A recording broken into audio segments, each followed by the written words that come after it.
కీర్తన గ్రంథం 56వ కీర్తన.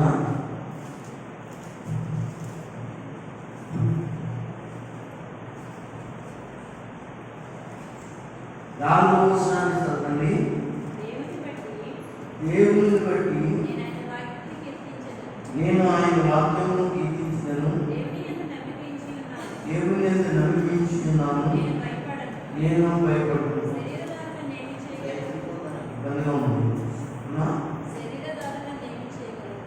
శరీరదారుణ నియమం చేయగలరు సారని. ఈ వాక్యము చాలా జాగ్రత్తగా పరిశీలన చేయండి. దేవుని బట్టి నేను ఆయన వాక్యమును కీర్తించేదను. నేను ఆదివారం మొదల వాక్యం ఏమన్నది? మన అంశం ఏంటి? వాక్యం వలన ప్రయోజనాలు. మీరు దయచేసి బైబిల్ తెరిచి చూడండి. అందులో వాక్యం వలన ప్రయోజనాలు. మీ చేతిలో ఉన్న ఈ బైబిల్ చాలా ప్రయోజనం. ఎవరికి ప్రయోజనం అంటే ఈ లోకంలో ఉన్న మానవులందరికీ ప్రయోజనం.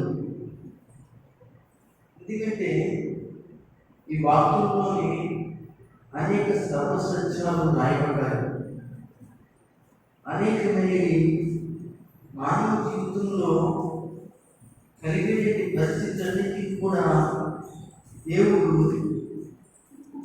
ఎలా బతకాలి, ఎలా బతకాలి, ఎలా జీవించాలి, ఎలా ఉండకూడదు, ఎలా ఉంటే నా పరిస్థితి ఎలా ఉంటుంది, ఇలాగా అన్ని విషయాల్లో కూడా దేవుడు మానవునికి రాయించి ఉంచినటువంటి మాటలు. అయితే ఈ బైబిల్ చాలా ప్రయోజనకరమైనది.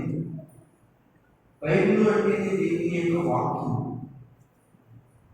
బైబిల్ అంటేనే దేవుని వాక్యం. కనుక ఈ వాక్యము ఒక్కెత్తుగా ప్రపంచ దేశంలో ఉన్న వారందరికీ కూడా ప్రయోజనమే. ఈ రోజున పుట్టిన పిల్లవాడి మొదలుకొని వృద్ధాప్యంలోకి వచ్చి చెల్లిపోయే వాడి వరకు కూడా ఈ బైబిల్ చాలా ప్రయోజనకరమైంది. అందుకే కీర్తనాకారుడు అంటున్నాడు, దేవుని బట్టి నేను ఆయన వాక్యమును కీర్తించదను. దేవుని బట్టి అని మాట్లాడుతున్న విషయం కనపడుతుంది. దేవుడు ఎవరు? వాక్యం.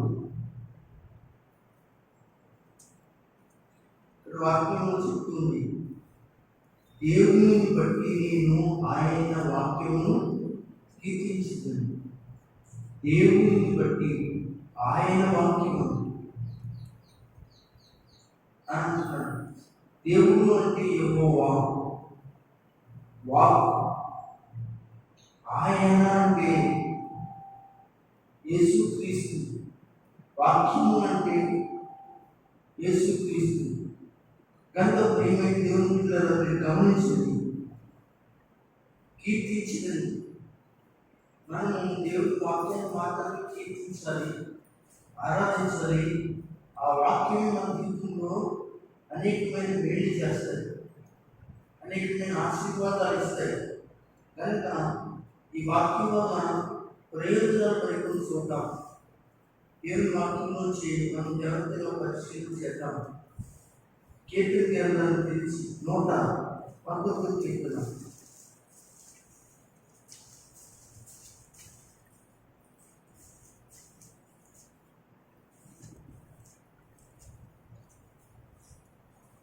అందులో కూడా 119 కీర్తన చూడండి.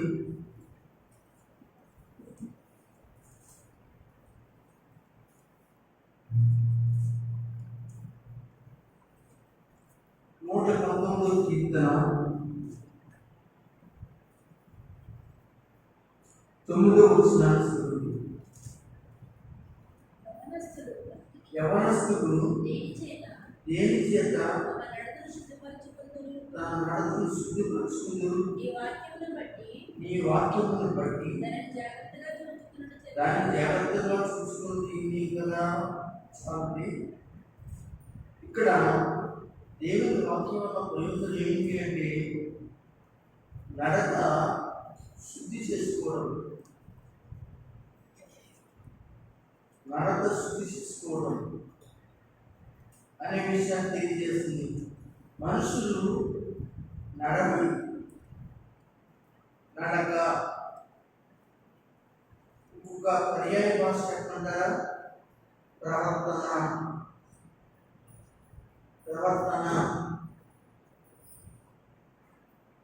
ఈ ప్రవర్తన అనేది మన నడకలోను మన ఆలోచనలోనే ఏమి ఉంటాయి. జాగ్రత్తగా వెళ్ళి మన నడక అనేది మన ఆలోచనలో ఉంటాయి, మన ప్రవర్తనలో ఉంటుందండి. ఎవరైనా తప్పుడు మార్గం నడుస్తున్నారంటే, తప్పుడు ఆలోచన చేస్తున్నారంటే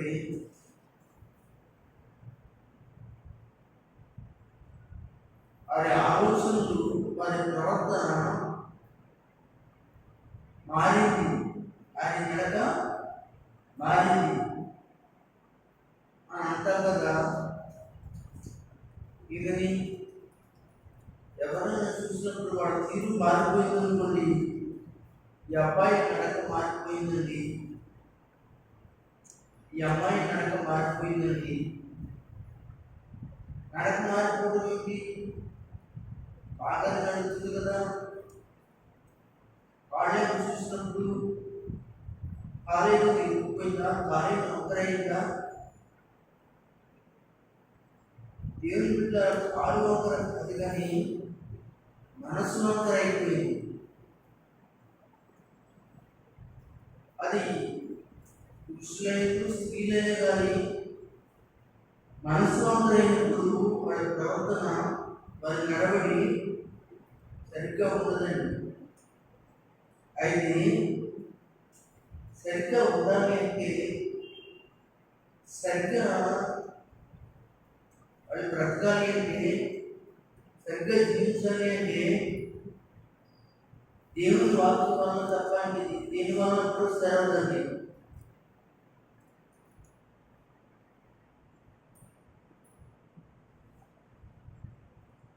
ఒక ఇనుము కొలువులో పెట్టి కాల్చి దాన్ని ఎలాగా సాగతీయాలో, దాన్ని ఎలాగా మలుపు తిప్పాలో కులిమి ఆ వేడి చేస్తుందండి, ఆ నిప్పు చేస్తుందండి. అలాగే దేవుని వాక్యము అగ్ని వంటిది కనుక నీ జీవితాన్ని కాల్చి పరిశుద్ధత పరిచేది అన్నమాట. కనుక ఎవరు దేని చేత తమ నడకను శుద్ధి చేసుకుందరు? వాక్యం వల్ల ప్రయోజనం ఏంటంటే మనుషులు వారి జీవితాలను సరి చేసుకుంటారు. ఒక తాగుబోతే వాళ్ళు ఈ రోజున మారుతున్నారండి.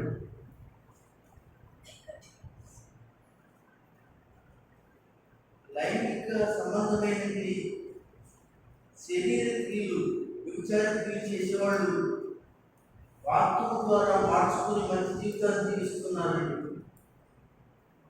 దొంగతనాలు చేసేవాళ్ళు ఎంతో మంది మంచి వాళ్ళగా మారుతున్నారండి. అబద్ధాలు ఆడేవాళ్ళు వాడు అబద్ధాలు ఆడకుండా మంచి మాట మాట్లాడేవాడిగా దేవుని వాక్యం మారుతున్నది. ఒకవేళ వాడు మార్చబడలేదు అని అంటే, చెప్పిన వాళ్ళు ఎవరైతే ఉన్నారో వాడు మార్చబడలేదంటే వాడు దేవుని వాక్యాన్ని అంగీకరించలేదు, దేవుని వాక్యం చేత శుద్ధి చేసుకోబడలేదు, దేవుని వాక్యం మన హృదయంలో పెట్టుకోలేదు, వాక్యం చేత సరి చూసుకోవట్లేదు. వాక్యం చేత సరి చూసుకోవాలి. ఈరోజు మంచి బట్టలు వేసుకున్నాం, మంచి పౌడర్ రాసుకున్నాం, మంచి చొల్లీలు పెట్టుకున్నాం. కానీ ఈ పక్కని కలిసి నా బట్టలు ఉన్నాయి, నా మొక్కలు ఉన్నవి, నా చెవులలో ఉన్నాయి అని అడిగితే వాడు చెప్తారు కదా. చెప్తారా చెప్పండి, చెప్తారు కదా. అప్పుడు నీకు తృప్తిగా ఉంటుందా? చెప్పండి, నీకు తృప్తిగా ఉంటుందా? చెప్పినంతలోనే తృప్తిగా ఉండదు. అప్పుడు ఇంట్లో వెళ్ళి అర్థం ఎక్కడికి ఎదిగి తెచ్చి ఏం చేసుకుంటామంటే చూసుకుంటాం. లేదంటే పక్కింట్లో ఇంటికి వెళ్ళి అర్థం అడిగి ఈ పక్కకి తీసుకుని చీరలో అలాగే పూలు ఎలా ఉన్నాయో, జతలు ఉందో, పక్కన ఉందో, కాటికల ఉందో ఇలా చూసుకుంటాం జరుగుతుంది. చూసుకున్నాక అప్పుడు నీవు జాగ్రత్త పడవు. చూడండి, ఇంత జాగ్రత్త మన శరీరం కోసం ఒక అర్థాన్ని ఉపయోగిస్తున్నామే, ఒక అర్థాన్ని పెట్టుకున్నాము, అన్ని జాగ్రత్త చూసుకున్నామే. బయటికి వెళ్ళేటప్పుడు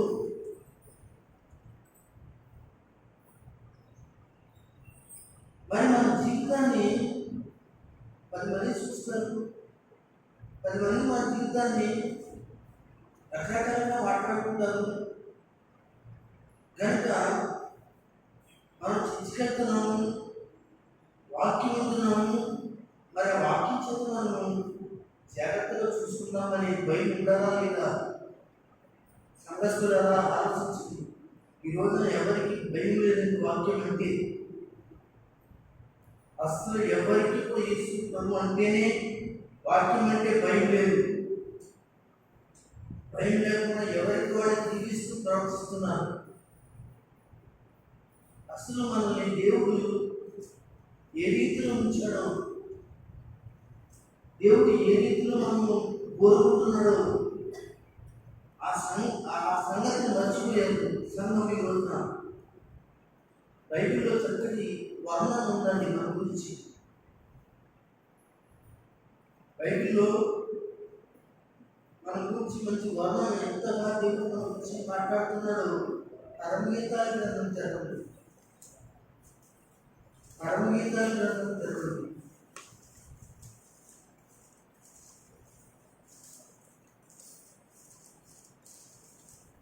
పరమగీతాల గ్రంథం తెరిచి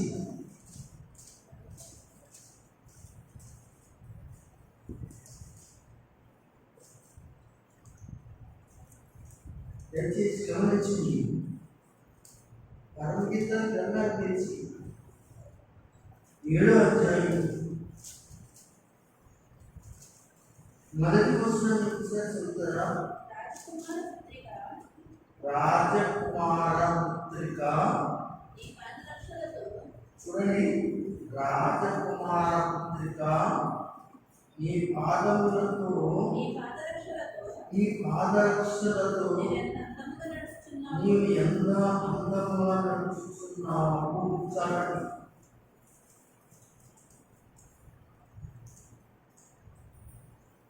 నీ గురించి నా గురించి దేవుడు మాట్లాడుతున్నాడు. సరళ చూడండి, ఆయన నీ గురించి నా గురించి మాట్లాడుతున్నాడు. ఎంత మంచి వర్ణనండి. రాజకుమార పుత్రిక, నీ పాదరక్షలతో నీవెంత అందముగా నడుచుతున్నావు. ఆ తర్వాత నీ గురువులు శిల్పకారి చేసిన ఆభరణ సూత్రముల వలె అగపడుచున్నవి. మీరు జాగ్రత్తగా ఈ వాక్యాన్ని గమనించండి. ఇందాక మనం చదువుకున్న వాక్యంలో 19 వచనంలో యవనస్తులే కాదు, వృద్ధాప్యంలో ఉన్నవారే కాదు, ఎవరైనా కానీ వారి నడత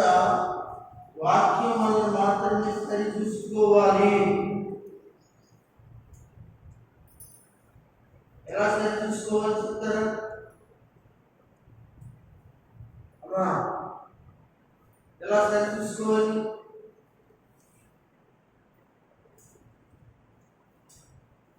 ఎలా సరి చూసుకోవాలి?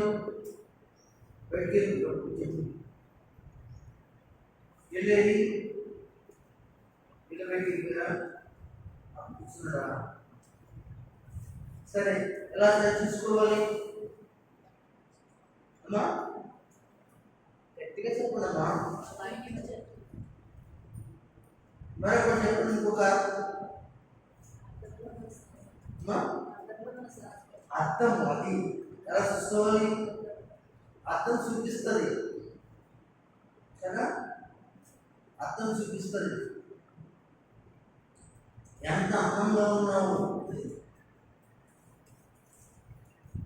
అయితే నువ్వు ఎంత అందంగా ఉన్నావో, నువ్వు ఎంత అందంగా లేవో వాక్యం చూపిస్తుంది. నీ బ్రతుకంతా, నీ జీవితం అంతా ఎవరో ఇలా చూపిస్తున్నారు, ఇలా మాట్లాడుతున్నారు, ఇలా చూపిస్తున్నారు అని ఆడపడి వెళుతున్నావు. కానీ దేవుని వాక్యం దగ్గరికి వస్తే నీ జీవితం నీకే చూపిస్తుంది. కానీ వాక్యం దగ్గరికి రావు కదా, వాక్యం వినవు కదా, వాక్యం తింటే మనం మారిపోతాం కదా, మన జీవితాన్ని మార్చుకుంటాం కదా. మార్చుకుంటే ఒకవేళ మనకి ఏం తగ్గిపోతుంది కదా అనే భయం. అయితే నేను అంటాను, దేవుని బిడ్డలారా, నువ్వు మార్చుకోకపోతే నువ్వు చచ్చిపోతావు. వాక్యం చేత నువ్వు మార్చుకోకపోతే నీకు తప్పదు మరణం. వాక్యం మీతో మాట్లాడుతున్నప్పుడే ఆ వాక్యం అనేది దానిలో పడుకోకపోతే తప్పనిసరిగా నీకు నాశనమే కదా. ఎందుకని దేవుడు బిడ్డలారా, ఒకరోజు స్నానం చేయకో, పర్లేదు బాగానే ఉంటావు. 2 రోజులు స్నానం చేయకో, ఇలా కొద్ది రోజులు స్నానం చేయకపోయామనుకోండి, మన శరీరం ఏమైపోతుంది? వాసన వచ్చి, శరీరం గుళ్ళు వచ్చి, ఇతర ఏదో రోగం వచ్చి, ఆ రోగం తగ్గకి ఏమైపోతామంటే చచ్చిపోతాము. ఎందుకు అలా జరిగిందంటే మనం స్నానం చేయలేదు. స్నానం చేసామా? చేయలేదు. మరి వాక్యము నీళ్ళైపోయినాయి కదా, మనం శుభ్రం చేసుకోవడానికి. శరీరము కుళ్ళిపోయిన పనులు, కానీ ఆత్మ మాత్రం కుళ్ళిపోకూడదు, ఆత్మ మాత్రం చెడిపోకూడదు, ఆత్మ మాత్రం చెడు మార్గంలోకి వెళ్ళకూడదు, ఆత్మ మాత్రం అపవిత్రమైన మార్గంలోకి వెళ్ళకూడదు. అందుకే 119 కీర్తన 3 జాగ్రత్తగా వాక్యం చేత ఏం చేసుకోవాలి? జాగ్రత్తగా చూసుకుని శుద్ధి చేసుకోవాలి. దేని చేత? వాక్యం అనే నీళ్ళ చేత. ఎఫెసీయులకు రాసిన పత్రిక 5వ అధ్యాయం.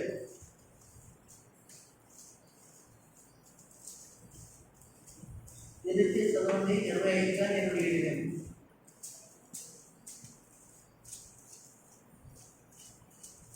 ఎఫెసీయులకు రాసిన పత్రిక 5వ అధ్యాయం 25 లక్షల చూడండి. అందరూ కూడా చూడండి.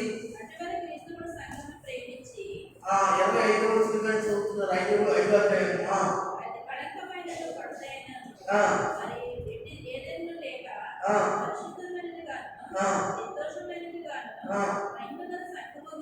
చూడండి, సంఘాల గురించి మాట్లాడుతున్నాడు.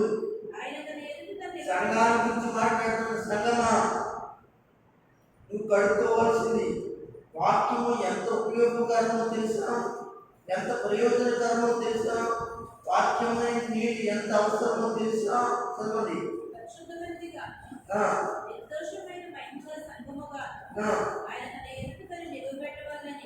దేవుడు ఎదుట సంఘాన్ని, నిన్ను నన్ను నిలబెట్టాలని వాక్యముతో ఉదక స్నానము, వాక్యముతో. అందరూ స్తోత్రం గట్టిగా చెప్తారా? కొంచెం గట్టిగా, ఇంకా కొంచెం. దేని చేత స్నానం? ఏమండి విన్నారా? దేని చేత స్నానం?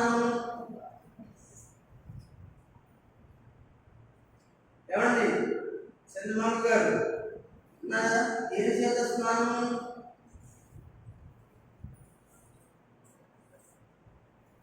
స్నానం దేని చేత చేస్తాను? నీళ్ళు చేతనా? ఏమండి పాలతోట ఎవరైనా స్నానం చేసేవాడు ఉన్నారా? చెప్పండి. పాలతో ఎవరైనా స్నానం చేసేవాడు ఎవరైనా ఉన్నారా? కనుక పాలెట్టి మనము శుభ్రంగా స్నానం చేస్తే బాగుంటారేమో. లేదు. ఇక్కడ చెప్తున్నాడు వాక్యం అనే స్నానం. దేవుడికి స్తోత్రం, హల్లెలూయా. ఈ నా జీవితంలో వాక్యం చేత ఏం చేయబడాలి? వాక్యం చేత శుభ్రంగా స్నానం చేయాలి. దేవుడికి స్తోత్రం. కొంతమందికి కళ్ళు వస్తాయి. ఏమండి కొంతమంది కళ్ళు రావా? కొన్ని ఉత్తుత్తి కళ్ళు వస్తాయి, కొన్ని నిజమైన కళ్ళు వస్తాయి, కొన్ని రకరకాల కళ్ళు వస్తాయి. ఆ కళ ఆ దర్శనం వస్తాయి. దర్శనం వేరు కలలేదు, దర్శనం వేరు కలలేదు. అర్థమవుతుందా? దర్శనానికి కళకి సంబంధం లేదు. దర్శనం ఏంటంటే ప్రార్థన చేస్తూ కళ్ళు మూసుకున్నప్పుడు వస్తుంది దర్శనం. కళేమో గాఢ నిద్రతో నిద్రపోతున్నప్పుడు వచ్చిన కళ. అయితే మీకు కళ వస్తూ ఉంటాయి, కానీ కళను మీరు గమనించాలి. ఆ కళ అనేది నీకు భయం అనిపించినప్పుడు, ఆందోళన అని అనిపించినప్పుడు, భయంకరమైన అనిపించినప్పుడు, ఆ కళ ఎలా వచ్చింది, ఆ కళ అనేది ఎలా ఉంది? దేవుని బిడ్డలారా ఒకసారి దేవుని స్తోత్రం చెప్పండి. అంతేగాని ఆ కళ చేసి ఎవరెవరు అడిగి తన పాస్టర్ కొడతారండి. పాస్టర్ కరెక్ట్గా చెప్తారు, నేనైతే కరెక్ట్గా చెప్తాను అనమాట. చెప్పాననుకోండి ఆడమాట ఏంటారు. ఇంతకుముందు డిస్కస్ చేశారు కదా పాస్టర్ కూడా ఎవరో డిస్కస్ చేశారు కాబట్టి పాస్టర్ కావాలని చెప్పేదని నన్ను అనుకుంటారు. ఆడ గురించేమో ఏం చేస్తారు తెలుసా, ఆయన తెలుసున్నవాడు అని ఆయన మాట చెప్తారు. అంటే ఏం చేస్తారు, కొంతమందికి కలెక్షన్లో ప్రార్థన చేయమో నీకే బయటకు దేవుడే సాయం చేస్తాడు ఆ విషయం ఏంటో చెప్తారు. కొంతమంది మనుషులు బట్టి నేను చేసుకుంటాను.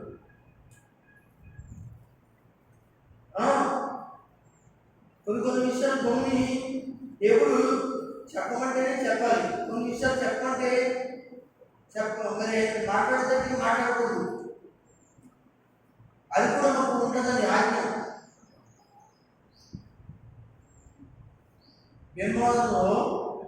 భీమవరంలో రాజనాథం గారు ఆయన ఉండేవాడు దైవజుడు. నేను యేసుప్రభులోకి వచ్చినప్పటికీ ఆయన లేడు. అప్పుడు మేము యేసుప్రభులోకి వచ్చి నాకు చెప్పుకునేవారు. రాజనాథం గారు దేవాలయం ఉండేవారైనా ఆయన దగ్గరికి వెళ్ళి, అయ్యా నా పరిస్థితి, నా గురించి ప్రార్థన చేసి మరి నాకు ఇలా అయింది పరిస్థితి అని అడిగితే ఆయన మొత్తం ముందు అని వెళ్ళేవాడు. ఇంట్లో వెళ్ళి ప్రార్థించేవాడు, వచ్చి ఉన్నట్టుగా చెప్పేవాడు అని. పెద్దలు మేము రక్షించబడిన పెద్దలు దగ్గర 35 సంవత్సరాల కిందట అప్పుడు ఆయన లేడుగా చనిపోయాడు, ఆయన ప్రభువును నిర్వహించాడు ఆయన అని చెప్పేవారు. కనుక మరి వెళ్ళి ప్రార్థించి వచ్చేటప్పుడు నీ నోరు చూసుకోమని వెళ్ళాడు అని అన్నాడు. దేవుడు వెళ్ళి మీరు వెళ్ళిపోండి, అయ్యా ఆయన గారు చెప్పొద్దన్నారు, వెళ్ళిపో అని చెప్పేవాడు. చెప్పొద్దు అనేవాడు అనమాట. కనుక దేవుడి బిడ్డలను మీరు గమనించండి. దేవుని వాక్యంలో నీ కళకు సంబంధించి ఉంటే వాక్యం ప్రకారంగా ఉండాలి. నీ కళకు సంబంధించింది, నీ ఈ వాక్యానికి శుద్ధి ఉండాలి, ఈ వాక్యానికి కోరిక ఉండాలి. అలా ఉంటేనే నీ యొక్క కళకి దర్శనానికి ఆ పాస్టర్ గారు చెప్పగలిగే వ్యక్తి ఉండాలి. అది నిజమైన దర్శనం, నిజమైన కళ ఉంటే అది దేవుని వాక్యంలో రాయబడి అది దాని గురించి మాట్లాడితే అది ఖచ్చితంగా ఆయన చెప్పగలరు. ఎందుకంటే వాక్యానుసారంగా మాత్రమే చెప్పాలి సేవకు. దేవుని వాక్యంలో ఒక మాట ఉందండి, దక్షిణ దిక్కున ఒక బాణ కనబడిందండి. ఇలా చూడండి, దక్షిణ దిక్కున ఒక బాణ కనబడిందండి. ఆ బాణ మండుతున్న నీళ్లు ఉండి మస్సు ఆడుతున్నది నీళ్ళు అంటే కనబడుతుంది. ఆ దర్శనం చూశాడు దైవజనుడు వాడు. అప్పుడు వెంటనే నీ మాట పట్టుకుని ప్రకటన చేయాలన్నాడు. ఎవరికి? ఇశ్రాయేలుకి వెళ్ళి ప్రకటన చేయాలన్నాడు.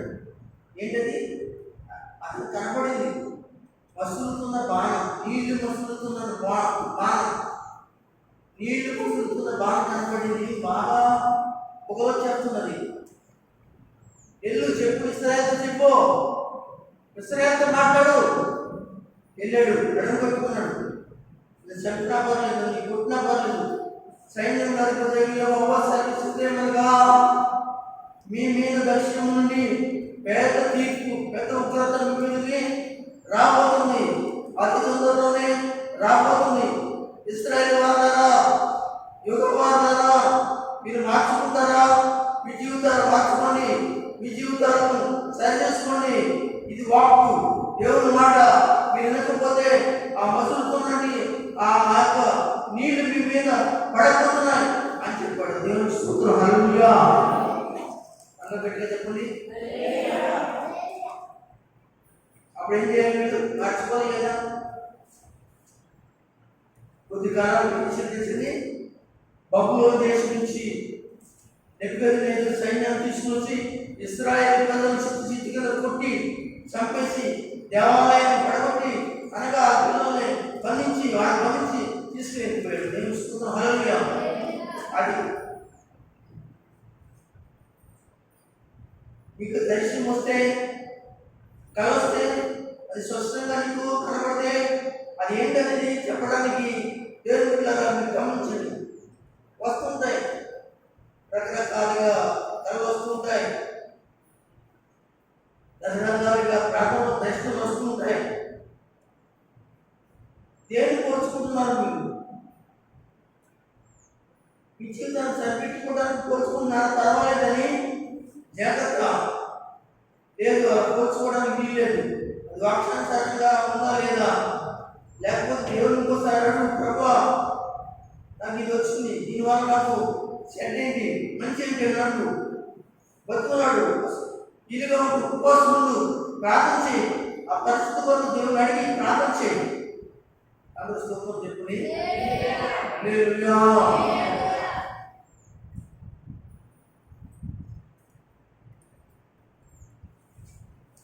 అడగాలి.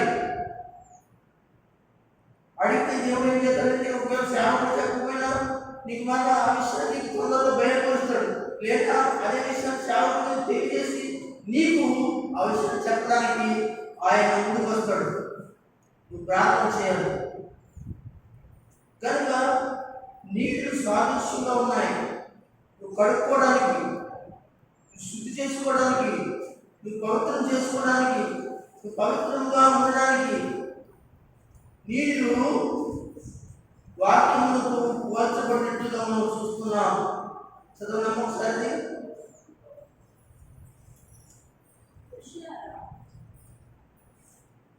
చదవండి.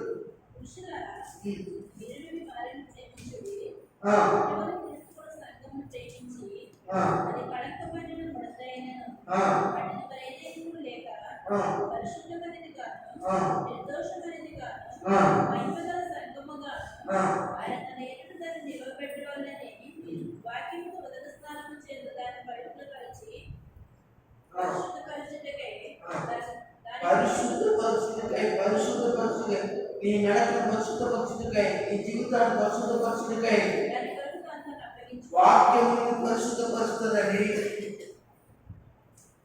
అంటున్నాను దేవుని బిడ్డలారా, సంఘాన్ని ఎక్కడ నిలబెట్టాలనుకున్నాడు? తన ఎదుట నిలబెట్టాలి అనుకున్నాడండి. దేవుని స్తోత్రం చెప్పండి.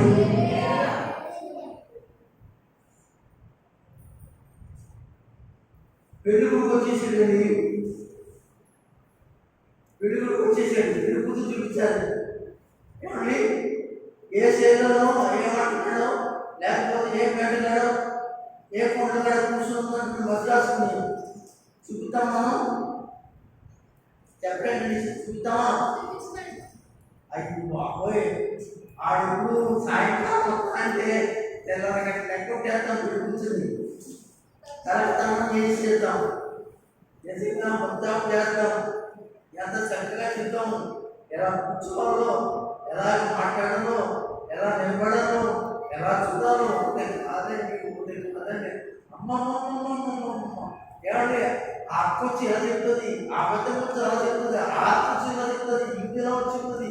ఇంకా చెప్పుకోడు చెప్తుంటే మేము దాన్ని పోయి మతిపోతూ ఉంటారని ఆ పిల్లలకి ఆ పిల్లలు సిద్ధపడు. కనుక ఆ పెళ్లి కొడుకుని తీసుకొని వస్తుంటే సంఘం ఎదుట, సంఘం తన ఎదుట నిలబెట్టాలనుకున్నాడు.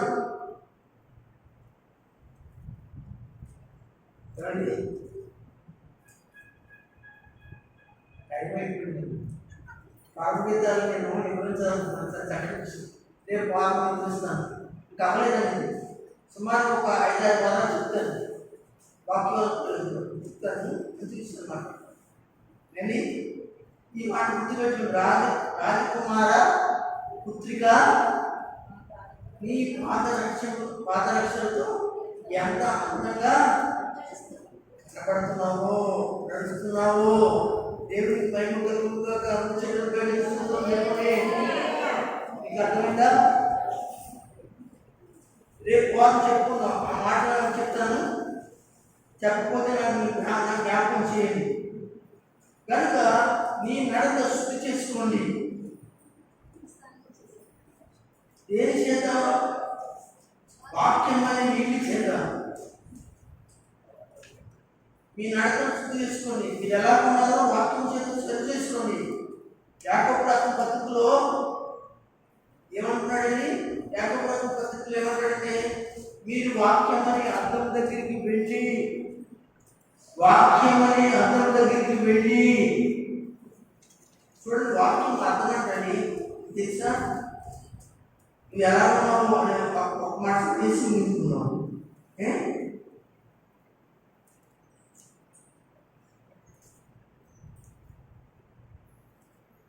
ఒకటో అధ్యాయం 23వ వచనం అండర్లైన్ చేసుకోండి. ఎవడైనా వాక్యము వినివాడై ఉంది. 1వ అధ్యాయము 23వ వచనం. ఎవడైనా వాక్యము వినివాడై ఉంది. యాకోబు రాసిన పత్రిక దొరికిందా? దాని ప్రకారం ప్రవర్తింపని వాడైతే వాడు అర్థంలో తన సహజమును చూసుకుని మనుషులు పోలి ఉన్నాడు. దేవుని స్తోత్రం. హల్లెలూయా. అందరి బైబిల్ ఉన్నాయా? ఏం చేసుకోవాలి? ఎలా ఉన్నామో లేదో ఏం చెప్తుంది? అర్థం చెప్తుంది మనకి. యాకోబు రాసిన పత్రిక 3వ అధ్యాయం 23వ వచనంలో మనం ఎలా ఉన్నాము? సూట్ వేసుకున్నామా? సూట్ పైన అనగా టై పెట్టుకున్నామా? అలాగే మంచి ప్యాంట్ వేసుకున్నామా? ఎలా ఉన్నాం? అర్థం చెప్పేస్తుంది. నీ టై బాగోలేదు, నీ పౌడర్ బాగోలేదు, లేకపోతే నీ చేతి బాగోలేదు, నీ చెవులు బాగోలేదు, నీ ఆభరణాలు బాగోలేదు, నీ అలంకరణ బాగోలేదు అని చూపించేదే అర్థం. అర్థమని వాక్యం దేవుని బిడ్డలారా నీ నా జీవితాల్లో చూపిస్తుంది. మనం శుద్ధి చేయడానికి ఖచ్చితంగా మనల్ని పరిశుద్ధపరచడానికి, మనం సరి చేయడానికి అర్థము చాలా అవసరం. ఆ అర్థం పేరే దేవుని యొక్క వాక్యం. వాక్యం ఆ అర్థం పేరు వాక్యం. అలాగే ఎఫెసీయులకు రాసిన పత్రిక 5వ అధ్యాయంలో ఆ వాక్యమే ఉతక స్నానం. ఏ స్నానం అండి? ఉతక స్నానం. ఉతక స్నానం ఉతక ఉతక ఉతకములు అంటే స్వచ్ఛమైన నీళ్లు. స్వచ్ఛమైన నీళ్ళు, ఆకాశం నుంచి స్వచ్ఛమైన నీళ్ళు పడతాయి కదండి, అలాంటి ఉతకములు అన్నమాట. ఉతకములు కనుక దేవుడున్నారా ఈ యొక్క మధ్యాహ్నకాలంలో అలాంటి స్వచ్ఛమైన వాక్యం చేత నువ్వు సరి చేయబడుతున్నావా, కడగబడుతున్నావా, శుద్ధి చేయబడుతున్నావా, నువ్వు పరిశుద్ధపరచబడుతున్నావా? ఇదిగో నీ యొక్క జీవితం, నీ బిడ్డల జీవితం, నీ కుటుంబ జీవితం పరిశుద్ధంగా ఉందా? ఆలోచన చేసుకో. నీ నడత శుద్ధిగా ఉందా? నీ మాట శుద్ధిగా ఉందా? నీ యొక్క ఆలోచన శుద్ధిగా ఉందా? నీ నడత శుద్ధిగా ఉందా లేదా? ఒక్కసారి ఆలోచన చేసుకుని నేను ముగించే లోపల దయచేసి మీరు అనగా మోకరించినందుకు కూడా నేను ముగిస్తున్నాను. పడతాను, చిన్న ప్రార్థన చేయండి. కనుక మీరందరూ మోకరించి చిన్న ప్రార్థన చేయండి. వాక్యాన్ని విన్నారు కదా, వాక్యం విన్నారు కదా, ఒక్కసారి మోకరించండి. మీ నడుపు శుద్ధి చేసుకుంటారా? రాజకుమార్ పుత్రిక ఒక్కసారి చేతులపై దేవుడికి గట్టిగా స్తోత్రాలు చెబుతూ ప్రార్థన చేయండి.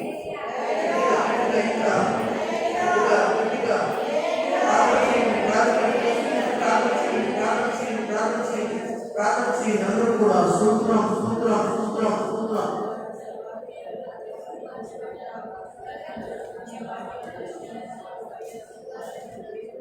చేయండి.